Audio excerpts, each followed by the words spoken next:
across the very center of North America, you find you are looking at the United States of America. Now, if you run your pointer across the very center of South, you will notice the ocean and the harbor, Guanabara Bay. Brazilians will assure you that beyond question, their capital and its harbor are the most beautiful in all the world. It was first seen by Europeans when Captain André Gonçalves, a Portuguese explorer, sailed here January 1st, 1502, almost 10 years after Columbus discovered America in 1492. These early sailors thought surely the huge bay must be the mouth of a river, so they named it Rio de Janeiro. In English, the River of January. We are looking at Rio from atop Corcovado, a peak 2,300 feet high. We can see how the city has grown along the ocean and the harbor and in the valleys between the hills. Almost 2.5 million people live in Rio today, making it one of the really great cities of the world. Rio is 400 years old, many years older than any city in our United States. For a city so old, Rio is spring new, including the main avenues, such as Avenida Getulio Vargas, so broad and straight. To make room for this avenue, the people of Rio tore down 1,400 old buildings, and still more are coming down to make room for more and more modern structures. Work such as this is familiar to us North Americans. We feel at home in Rio. New skyscrapers going up along the new avenue be at least 22 stories high. The people of Rio call themselves Cariocas. They are proud of their skyscrapers. Yes, they will tell you, we borrowed the idea from your North American cities, but we added our own styles. Outstanding examples of Brazilian architecture include the Ministry of Education building. The Cariocas like cool, fresh air, for their city is warm all the year round, like our Los Angeles and Miami. Their skyscrapers have solid awnings that can be set like shutters to keep out the hot sun, but still let in the breezes from the harbor. The Brazilian Press Association has its own outstanding skyscraper. Freedom of the press means much to all Brazilians. The nation has more than 150 radio stations, and television, now becoming immensely popular, is serviced by a growing network of stations. Like ourselves, the Brazilians read many magazines, books, and newspapers for sale at newsstands throughout all cities. All Brazilian children must go to school. They study subjects much the same as those taught in our North American schools. Students in certain schools dress alike, as do these girls who are studying to become teachers. In any of the Brazilian kindergartens, you might think you were right at home in your own school, but not if you listened closely, because of course these children are singing in Portuguese. But they do play almost exactly the same games and do dancing to music as we do.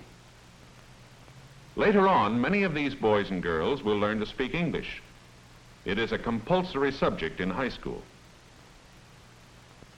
The Monroe Palace is so named in honor of our President Monroe, who warned European kings long ago not to attack our South American friends. And those sidewalks, Cariocas love them, for they are found nowhere else in the world outside Brazil excepting Lisbon, Portugal. To Brazilians, their mother city. They're not just painted. The sidewalks are made up of millions of little stones, making them true mosaics. Rio's beautiful but busy harbor gives employment to thousands of Cariocas. Approximately 4,500 vessels enter the harbor every year. Brazil sends out to world markets coffee, cotton, cocoa beans, pine lumber, leather and hides, and wax. From other nations, Brazil gets machinery, wheat, oil and gasoline, steel articles, coal, and paper pulp. The greatest part of Brazil's trade is with the United States, we take more than half of her goods. From us, she buys more than from any other nation. Rio has many parks, as in our own big cities. Brazilians are most proud of their Amazon gardens and the lily ponds. For all Brazilians dream of the day when the Amazon jungles will be developed like our own West. The children of Rio study jungle ways. They learn that the traveler's palm will always yield fresh, pure drinking water to anyone lost in the jungle. It is a wonderful but strange jungle world Brazilian boys and girls study. But for flowers, no carioca has to visit a park. Flower stands are on many street corners, as they are in many of our cities, such as San Francisco or downtown New York. In Rio, flowers bloom every month, and huge birthday bouquets are common. To a Brazilian, it is not at all strange to see flowers go walking off, for he knows that a delivery man accustomed to carrying huge loads never lets any harm come to his burden. They are called carregadores and are most useful in narrow streets where a cart or truck could not move. The top men in the porter business are the bicycle delivery boys. A favorite joke in Rio is that if you wish to move a railroad car, call a bicycle boy. Wonder what happens when he has to stop suddenly. Coffee is Brazil's greatest crop. All other countries come to Brazil to buy Brazilian coffee. Brazil also produces much sugar, but exports very little. They use it up themselves. The artist must have his coffee too. You will notice that while Brazilians drink frequently, the cups are not too large. It is the same with the ladies. In the afternoon at any of Rio's many restaurants, women who have been shopping or visiting stop in for their afternoon coffee.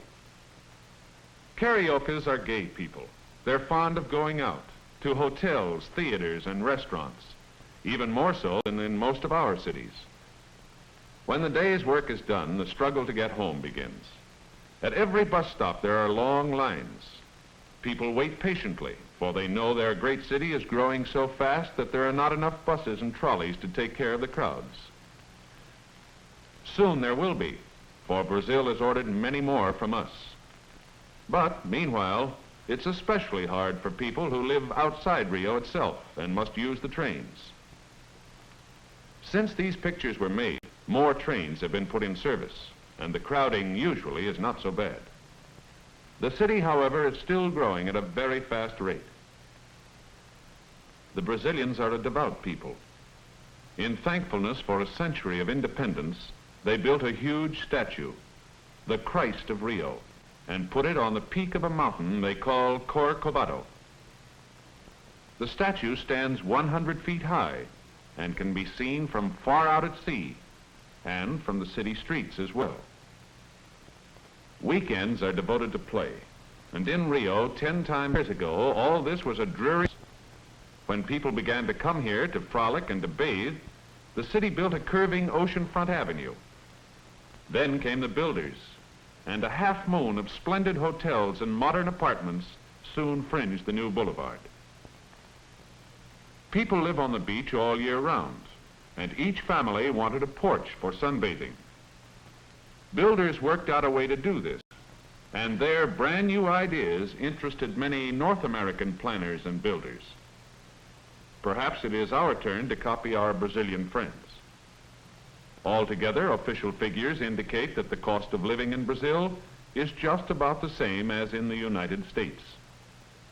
Most of the suburban homes are in the valleys. They are as modern as any North American home, with electricity for lighting and gas for cooking and heating. Almost all visitors to Rio ride to the top of Sugarloaf Mountain on the aerial cable car. Cariocas say that until you look upon their marvelous city from Sugarloaf, you cannot appreciate how beautiful it is. The cable line soon will be 50 years old. It is in 2 sections.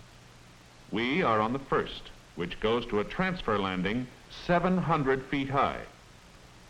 Then it is time for everyone to change cars to the second and really steep cable. Sugarloaf Mountain is 1,200 feet above the bay, about a quarter-mile high. As we go up, the car jounces a little, but no one is frightened. People talk as they look. Our guide tells us about Brazil. The country has 52 million people, he assures us, and every one of them wants to come to Rio, if only for once in a lifetime. That is true, he continues, even for the million Indians in the jungles. They have heard of the magic city and believe that those who see it will live to be old. All visitors, the guide goes on, should be made to visit Brazil's other great coastal cities. Jewels, he says, along Brazil's 3,600-mile coastline on the Atlantic Ocean. All North Americans, and by that he means us, we know, should realize that Brazil also is a great democracy, where people are free and happy to govern themselves. A country, he says, with a heart as big as its great harbor, with a shoreline 100 miles long, and dotted with 80 islands, large and small. Remember, he concludes, remember that in Brazil, all Americans have a true friend, and that when any American, northern or southern, sees the Brazilian flag, he may say, there flies the proud flag of my friends, the Brazilians, who love peace even as do I.